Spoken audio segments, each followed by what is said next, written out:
बच्चों जय हिंद। आज हम चर्चा करेंगे मेंडल के आनुवंशिकता नियम का वो पक्ष जो अभी तक हम लोगों ने पढ़ा नहीं है। इसके पहले हम लोगों ने पढ़ा प्रभाविकता का नियम और युग्मकों के पृथक्करण का नियम। आज हम पढ़ेंगे युग्मकों के स्वतंत्र अव्यूहन का नियम, मतलब law of independent assortment of gametes या फ्री असॉर्टमेंट ऑफ गैमेट्स। इसके पहले उन्होंने ये जाना कि मेंडल ने मटर के पौधों के 7 विपरीत लक्षणों वाले गुणों का अध्ययन किया।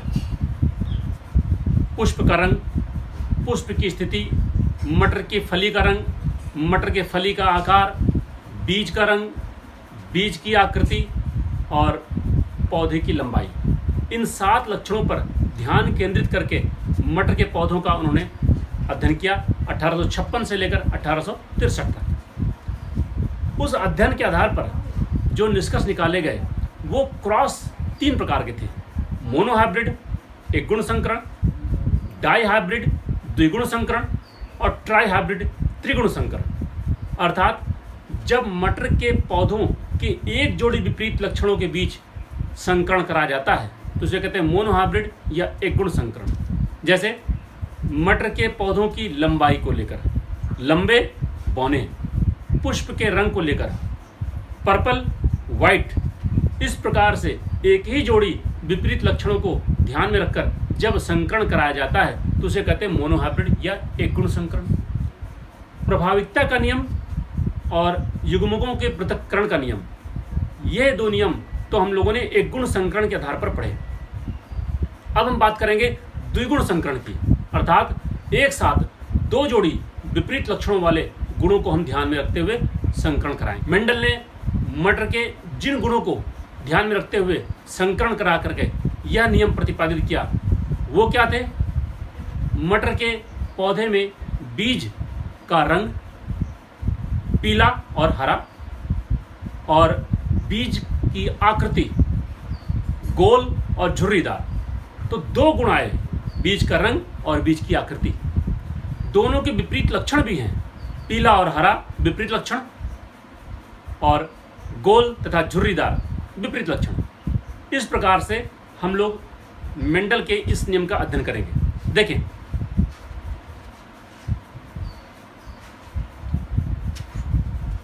मेंडल ने जो उदाहरण लिए उसमें राउंड एंड येलो, पहला क्या, राउंड एंड येलो। राउंड के लिए मान लिया जाए, तो मैंने पहले बताया था कि किसी भी गुण का निर्धारण करने वाले कम से कम एक जोड़ी जीन होते हैं। तो मान लिया जाए कि राउंड के लिए डबल कैपिटल आर लिया गया, तो रिंकिल झुर्रीदार के लिए डबल स्मॉल आर, जो कि एक प्रभावी गुण होगा और एक अप्रभावी गुण होगा, सुप्त गुण होगा। उसी प्रकार से बीज के येलो कलर के लिए डबल कैपिटल वाई और ग्रीन कलर के लिए डबल स्मॉल वाई। इन लक्षणों को ध्यान में रखते हुए संकरण कराया गया, तो ये द्विगुण संकरण है। इसके जो गैमेट बने, गैमेट निर्माण के लिए भी मैंने बताया था कि जब भी गैमेट निर्माण होता है तो अर्धसूत्री विभाजन की प्रक्रिया होती है और उस दौरान जितने भी गुणसूत्र होते हैं वो आधे हो जाते हैं। अर्थात यहाँ 2 आर हैं तो एक आर यहाँ, एक आर यहाँ, 2 वाई हैं तो एक वाई यहाँ पर और एक वाई यहाँ पर। इस तरह से ये गैमेट का निर्माण हो गया। यही प्रक्रिया इसमें भी हुई, small R small Y, small R small Y. ये दोनों ही मोनोगैमेटिक हैं या होमोगैमेटिक हैं। इसमें एक ही प्रकार का गैमेट होता है। देखें, इन दोनों गैमेट में कोई अंतर नहीं है। आर वाई इसमें भी है, इसमें भी वही है, बस ये कैपिटल है और इसमें स्मॉल है। जब इनका संकरण कराया गया तो इसका संकरण जब इसके साथ कराया गया तो capital R small R, capital R small R, capital Y small Y, ऐसा ही संकरण सब के लिए हुआ। देखिए,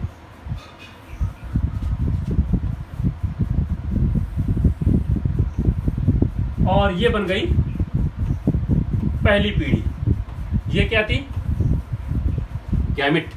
और ये थे पेरेंटल जनरेशन, पैतृक पीढ़ी। पहली पीढ़ी में, इसके पहले भी हम लोग देख चुके हैं कि प्रथम पीढ़ी में जो पौधे होते हैं वो शुद्ध नहीं होते, वो संकर होते हैं, मिक्सचर होते हैं। देखिए कैपिटल आर भी है, स्मॉल आर भी है, कैपिटल वाई भी है और स्मॉल वाई भी है, यानी ये शुद्ध नहीं है, संकर है। परंतु ये सब के सब देखने में कैसे थे? राउंड येलो, क्योंकि कैपिटल आर राउंड के लिए है, उसने स्मॉल आर को दबा दिया। कैपिटल वाई येलो के लिए है, उसने स्मॉल वाई को दबा दिया। तो राउंड और येलो, गोल और पीले, इसलिए ये सब के सब क्या है? संकर है, प्योर नहीं है। ये सब संकर है और सब के सब क्या है? राउंड भी है और येलो भी है। तो इन सब के लक्षण किससे मिल रहे हैं? प्रभावी गुण वाले से। तो प्रथम पीढ़ी में सभी प्रभावी लक्षण वाली संतान उत्पन्न होती है, परंतु वो शुद्ध नहीं होती, वो संकर होती है। ये है प्रभाविकता का नियम। यहाँ तक तो हम लोग पिछली कक्षाओं में पढ़ चुके हैं। इसके आगे जो F2 जनरेशन की बात हम करेंगे, उसमें जो आने वाला रेशियो है, अनुपात है, वो पहले के रेशियो से बिल्कुल डिफर है।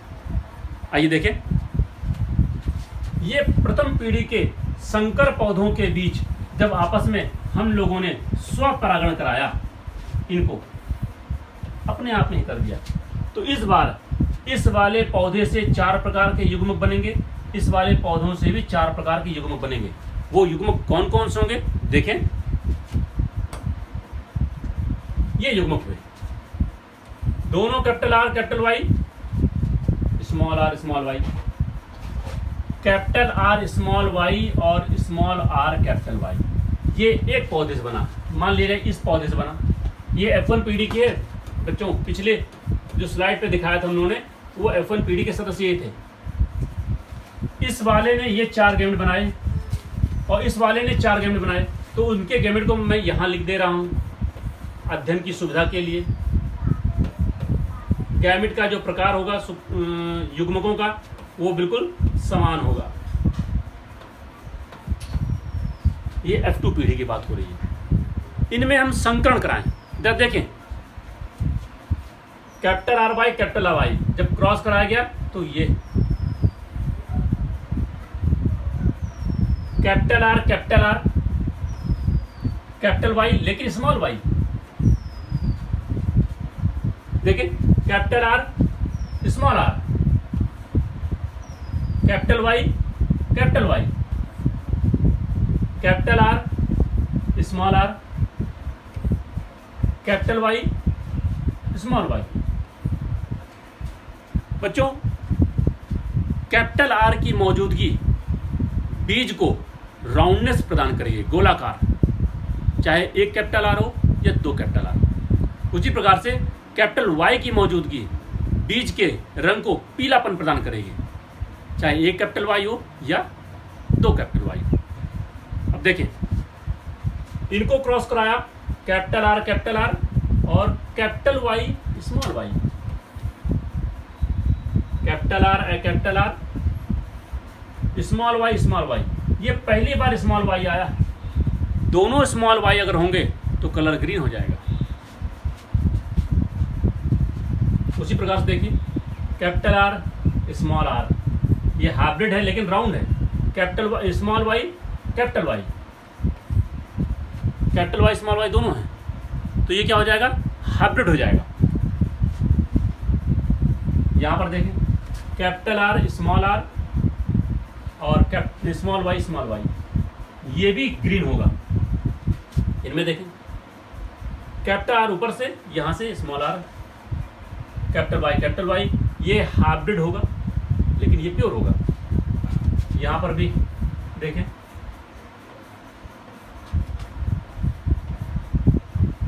स्मॉल आर दोनों स्मॉल आर हो गए, और दोनों स्मॉल आर होते हैं तो रिंकल।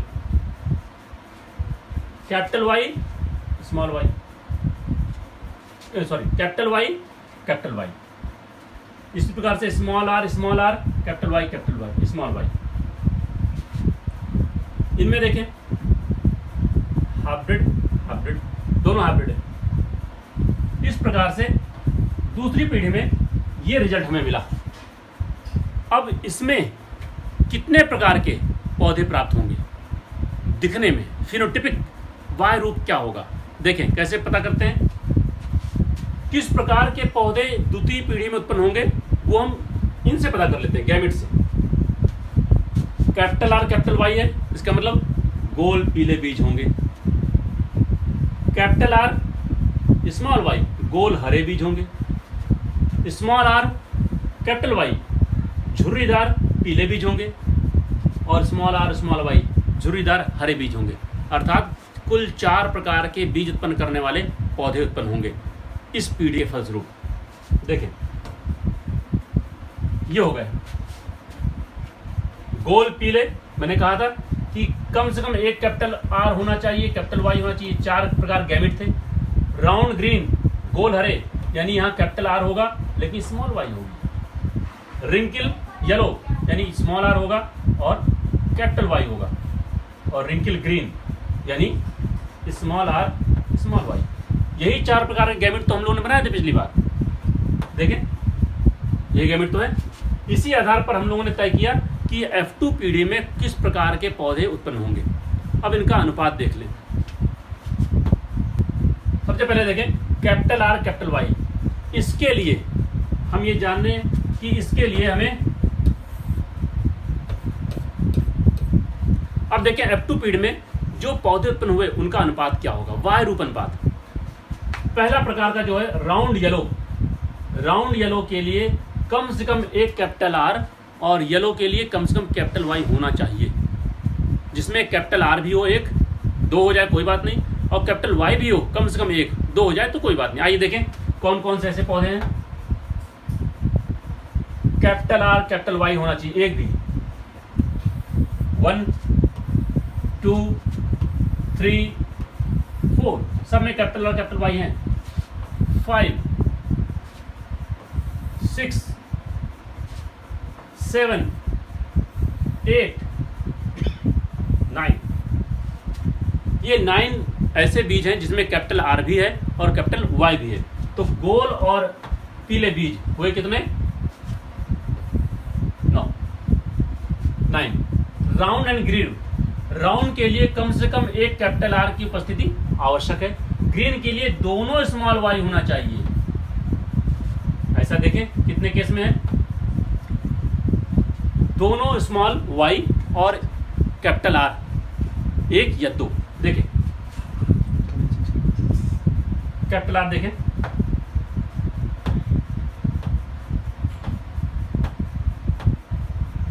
इसमें दोनों कैपिटल आर हैं लेकिन दोनों स्मॉल वाई हैं। ये क्या हो गया, राउंड ग्रीन। ये भी राउंड ग्रीन और ये भी राउंड ग्रीन। कहीं कैपिटल आर 1 है, कहीं कैपिटल आर 2 है, लेकिन वाई दोनों ही स्मॉल हैं। तो इनकी संख्या क्या हो गई, 3। अब बात करें रिंकिल येलो की। रिंकिल येलो का मतलब हो गया दोनों स्मॉल आर हों और 1 या 1 से अधिक यानी 2 कैपिटल वाई हो। देखें क्या संख्या हो सकती है,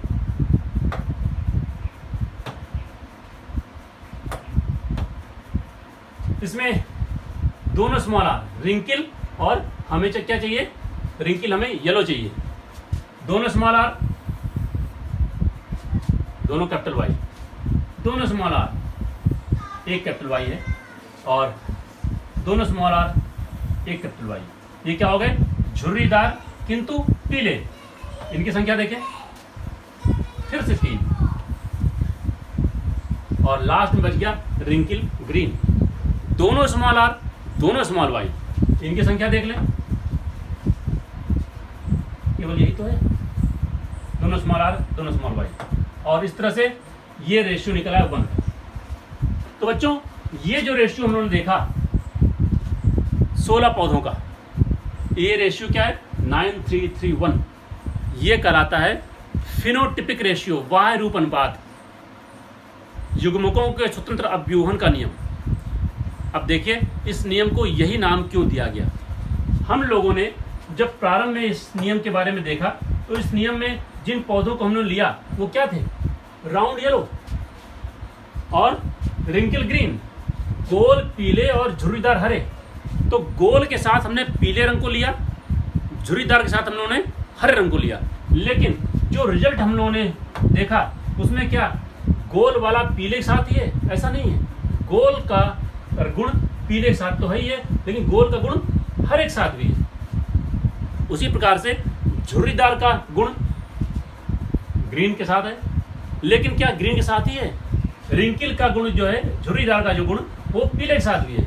इसका मतलब युग्मक स्वतंत्र होते हैं मिलने के लिए। गोल गुण वाले युग्मक कोई आवश्यक नहीं कि येलो के साथ ही मैच करें, वो ग्रीन के साथ भी कर सकते हैं। उसी प्रकार से झुर्रीदार गुण वाले युग्मक कोई जरूरी नहीं कि वो हर एक साथ ही मैच करें, वो येलो के साथ ही मैच कर सकते हैं। इसलिए इसको कहा गया स्वतंत्र अपव्यूहन का नियम। युग्मक बिल्कुल फ्री हैं अपने असोर्ट, अपने मेटिंग के लिए, मिलने के लिए, इसलिए इसका नाम पड़ा फ्री असॉर्टमेंट लॉ। तो इनका अनुपात 9-3-3-1 का हुआ।